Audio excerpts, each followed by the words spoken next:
खामोशी। गांव के बाहर एक पुराना मकान था जिसे लोग खामोशी वाला घर कहते थे।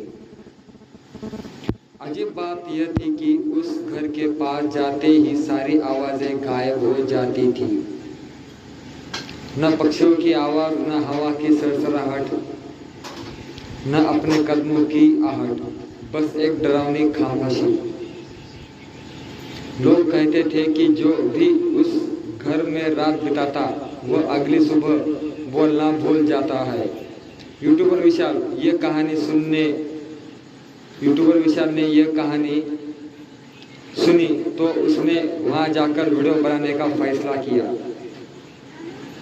शाम होते होते वह उस घर तक पहुंच गया। घर बहुत पुराना था, दीवारों पर दरारें थी और खिड़कियां टूटी हुई थी। जैसे ही विशाल ने घर का गेट पार किया उसे कुछ अजीब महसूस हुआ। चारों तरफ अचानक सन्नाटा छा गया, इतना गहरा सन्नाटा कि उसे अपनी सांसों की आवाज भी नहीं सुना दे रही थी। सांसों की आवाज भी नहीं सुनाई दे रही थी। उसने कैमरा ऑन किया, लेकिन कैमरे का माइक्रोफोन भी कोई आवाज रिकॉर्ड नहीं कर रहा था। रात के 11 बजे थे। विशाल घर के अंदर बैठा रिकॉर्डिंग कर रहा था। तभी ऊपर वाली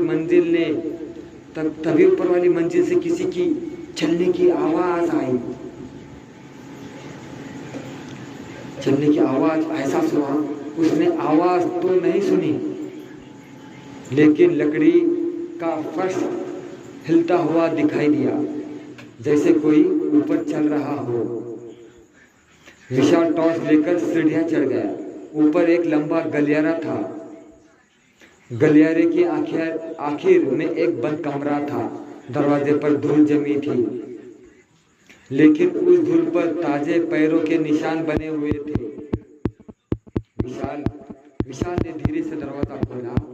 अंदर एक पुरानी कुर्सी रखी थी और उसके सामने एक बड़ा आईना। कमरे में कोई नहीं था, लेकिन आईने में एक आदमी कुर्सी पर बैठा दिखाई दे रहा था।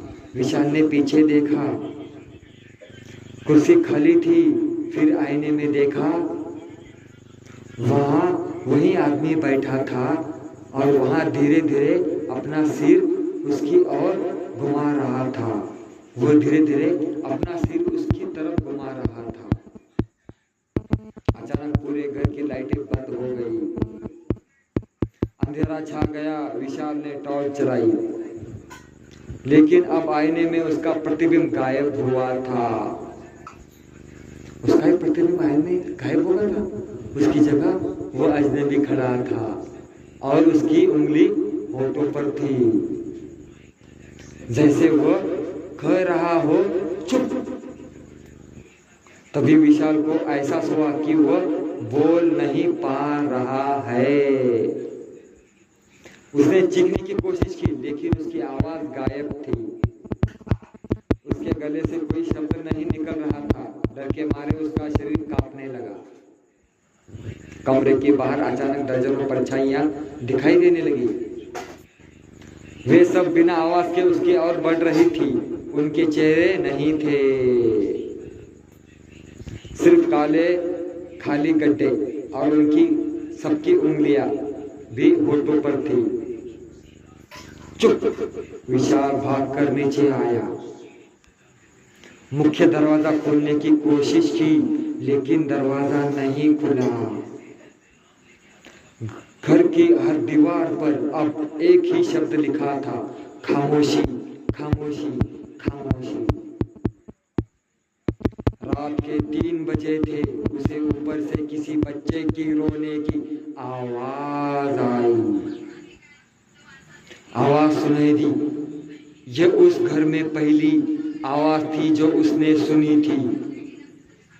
विशाल उस आवाज के पीछे करते हुए फिर ऊपर गया।